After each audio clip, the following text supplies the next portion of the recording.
Thank you for joining our session, Why Privacy is No Longer Optional. We have an amazing group of folks here who are much smarter than I am about this topic, so I'm really going to let them do a lot of the talking and just guide the conversation. But I do want to start out by saying, it felt for a while that privacy was kind of a personal preference. The original sort of roots of the internet on BBSs and such. We didn't worry as much about everything being monetized and taken and how we had to control our privacy. Now it feels like is an infrastructure requirement for us to have privacy at the core of what we're building, especially in crypto. And so I really want to center the conversation around that. Um, Maybe, Brittany, you want to start here. I'm just interested in sort of the last few years. What has really made privacy rise to the top of the conversation? I feel it's really the advancement in AI and all of our data becoming exponentially more valuable than it was a few years ago. I mean, can I get a show of hands of how many people are using AI products nearly daily? Right. And how many of you are uploading data that would be considered important to you? If you're an entrepreneur, are you uploading data about your company, about your startup, IP, copyright, material non-public information, sending government officials classified information? Well, I think most people are doing that every day without thinking about it. But last week we saw Sam Altman go on TV and say, hey, if you're using ChatGPT and other OpenAI products to create your IP and copyright, guess what? It's mine too. And I'm coming for it. So just be prepared for that. So over the past many months, we've seen everyone from, the New York Times to A-list celebrities suing OpenAI because OpenAI has taken their data. But OpenAI just said, actually, we're going to be suing you to take a part of your company because you used our IP in order to create it. So this is a problem that we have not faced before, where tech companies are starting to say, whatever you created, if it gets popular enough or revenue producing enough, it's mine too. Because you didn't read the terms and conditions. And if you did, the terms and conditions said everything you uploaded is mine, and now everything you've created is mine. So now that AI is a daily tool in people's lives, this could not be a more important and essential conversation. And so, Fahmi, you guys are really focused on this on-chain privacy layer. Why is it essential that people understand the need for that? Great question. First of all, hello, Hong Kong. It's great to be here. I think the age of Web 2.0 allowed people to introduce commerce into their everyday life. HTTPS allowed secure transactions and payments. And the large internet companies, large technology companies took advantage of that. They gave us something for free, but nothing in life is ever for free. They took our data and they monetize that data, and then they send it back to us and package it in ways that encourages us to spend money in certain ways, gamble, shop. So it consumes your life. Even doom scrolling on TikTok videos, everything is based on your interaction with that technology. And they've monetized that in a way that has made them not only extremely successful, extremely wealthy, but extremely powerful. You see that with the Clarity Act in the US, how that went from a very encouraging place where Web3 entrepreneurs felt finally there was a government in the US that recognized what they wanted to do. And now you see the incumbents protecting their interests. And for us, when you think about Web 2 was about read write, and Web 3, the blockchain, is about read write own.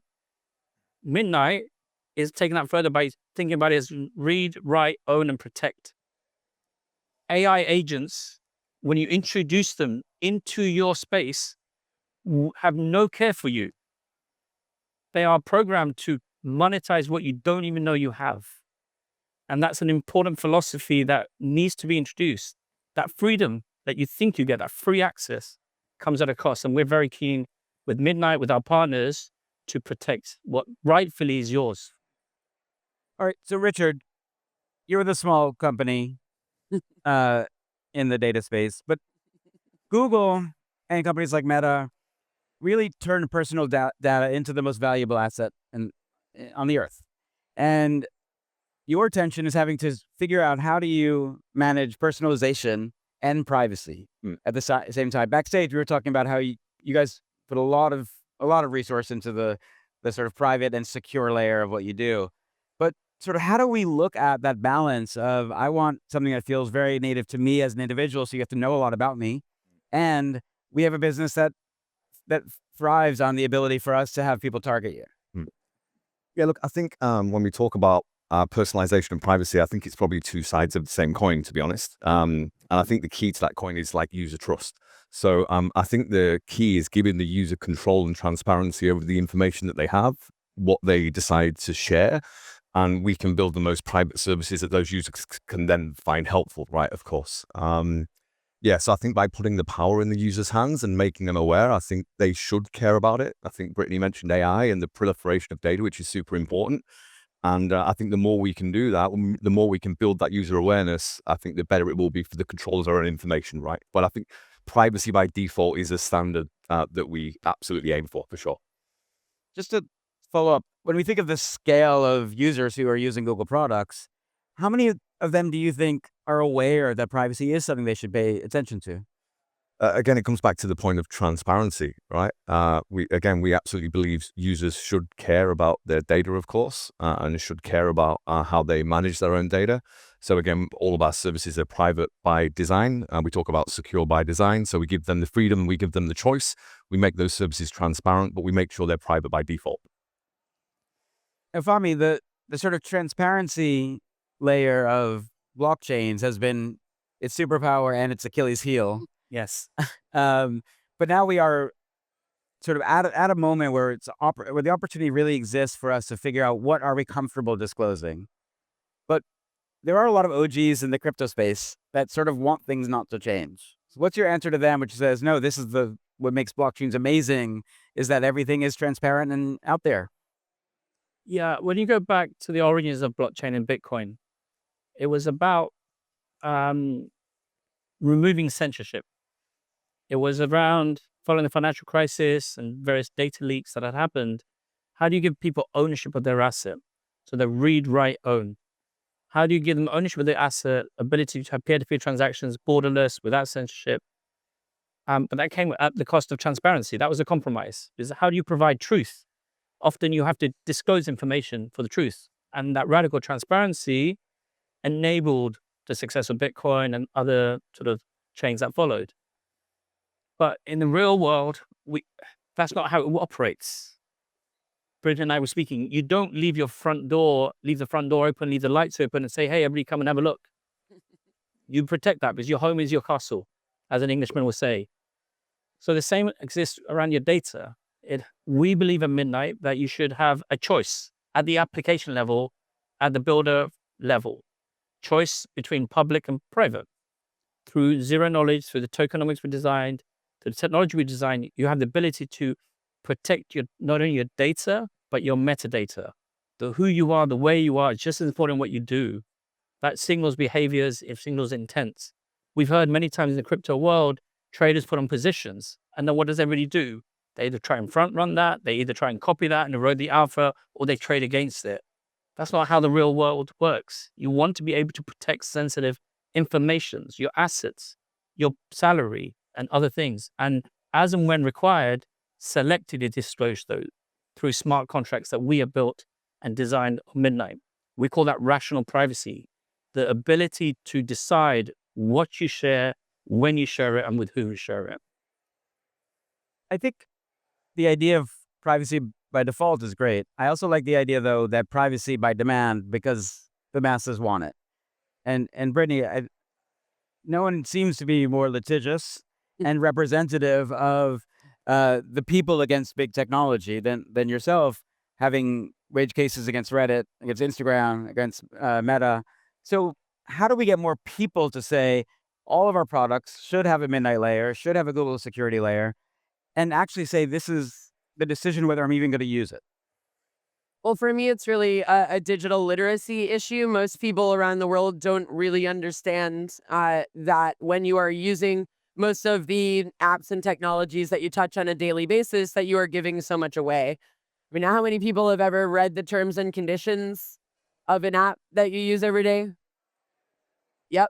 I see two hands. They're probably lawyers like me.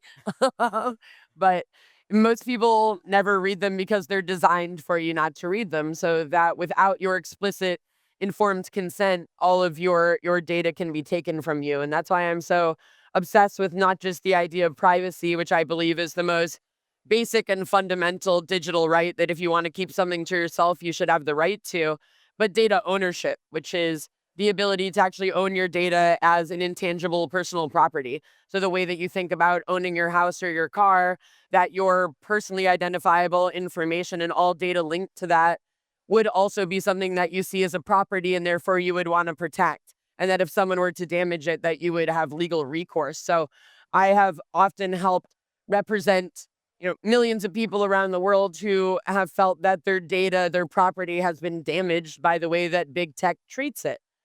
And so I think over the past decade, there has been more digital literacy around what privacy or data ownership actually means and how valuable your content and data is. And therefore, you have more of a feeling of wanting to demand respect for that and be able to own that. I think more entrepreneurs understand this more than anything. Like I mentioned earlier, the idea that you would use an AI product and then the owner of that AI product would say that everything you've ever invented is theirs instead of yours. That feels very personal. And so I think since the rise of AI over the past couple years, where it's really become an essential daily tool for everyone, we now really start to take ownership in a serious way and say, can we, and I say we as entrepreneurs working in this space and people building in this space, can we make a good enough user experience and accessibility where people around the world can have data ownership and privacy without knowing enough about technology? Do we need to make it hard, or can we make it easy? And so that's what I've really been concentrating on over the past many years, is not just legislatively can we get the lawyers and the academics and the legislators to agree with us that this is essential and that it should be illegal for this not to be provided, but for people to really be able to access these technologies and use them in an easy way, which is why I've been working with Midnight since last year to make some of the most globally used products have the rational privacy layer. We've actually, I don't know how many people here have Telegram on their phone. All right, most people, and over 1 billion people around the world use it on a monthly basis. 450 million people a day, and most people, their first ever AI agent, they use it in Telegram. So we've built a Midnight and TON layer so that Midnight is operable in Telegram, and you can run all of your AI agents where it's privacy by design and privacy by default. So you can release that agent onto your data sets and know that it's impossible, and you can prove it, that it's impossible for that data to get shared with third parties. So if you give it access to your Telegram messages, your email, whatever you need it to have access to, it's not going to third-party servers. It's not being shared with Sam Altman or Mark Zuckerberg. What's yours is yours, and you actually own it. I hear that. It reminds me, for about 20 years, my bank PIN code was 771274. You guys can all take that. And it was that until I went to the bank and they said, no, you need to change your password and make it a 4-digit code. And I said, why a 4-digit? I have a 6-digit code, and I think that's more secure. And they said, people think it's easier to remember 4 numbers. And they made me change my password, so you can't use it anymore. But Richard, looking at you, I think about the idea that I can be on my Gmail, I can go to YouTube, I can watch as many videos, it knows about my subscription preferences and all of that. I can then go to Gemini and play with that, and I don't have to think twice about it because it's all within a closed ecosystem. In a world of decentralization that we exist a lot here, people are wary of that, right? But how do we sort of get past the idea that it's always going to be easier to use a Gmail than it was to use Pine or an old, email service, or to use YouTube that defines something on an obscure bulletin board or website? You guys do that really, really well. People want that convenience. Do you think there's an opportunity for us to build in privacy, cryptography into that experience? Yeah, I think it's an interesting question. I think you raised a good point. Users want the services ultimately to be helpful. I think that's the first thing. But then obviously privacy comes into that kind of equation as well. I'm sure one of the questions on the panel was blockchain adoption and privacy, which is, of course, Midnight is kind of at the forefront of, of course. And we hear from our enterprise customers pretty regularly that they can see the benefits of kind of public blockchain, but they could really do with kind of the privacy, particularly in those kind of regulated industries where it's kind of super important. And I think, someone also raised this, that like privacy isn't necessarily opacity, right? And it's the choice to be able to go, I'm going to choose what I share, who I share it with, and under what conditions I will share that with as well. And I think once we can kind of get to that point, I think we'll find a position where institutions will naturally step in, perhaps more to the blockchain space as well. And I think we're getting closer to that. And delighted, of course, to be supporting Midnight on that journey as well. So as we sort of leap forward in our collective journey in blockchain, I'm wondering what each of you thinks is sort of the most important area. I mean, privacy should be sort of everywhere, but I think about agentic and how much, we are giving so much to those systems. I think about our health records and those needing to be private by design. I think about our financial lives. What do we think is the use case that finally makes people sort of stand up and say, no, this has to be private no matter what, because it is X? Brittany, I'll start with you. For me, I believe that it is tools for entrepreneurs. So whether you're an artist or creative, or you're developing any sort of IP or copyright around your own startup, right now, I think that is the thing that is most at threat, because if you cannot create IP or copyright, because every time you use a tool, everything you're inventing no longer belongs to you, then that completely destroys an entire generation of creatives and builders and entrepreneurs.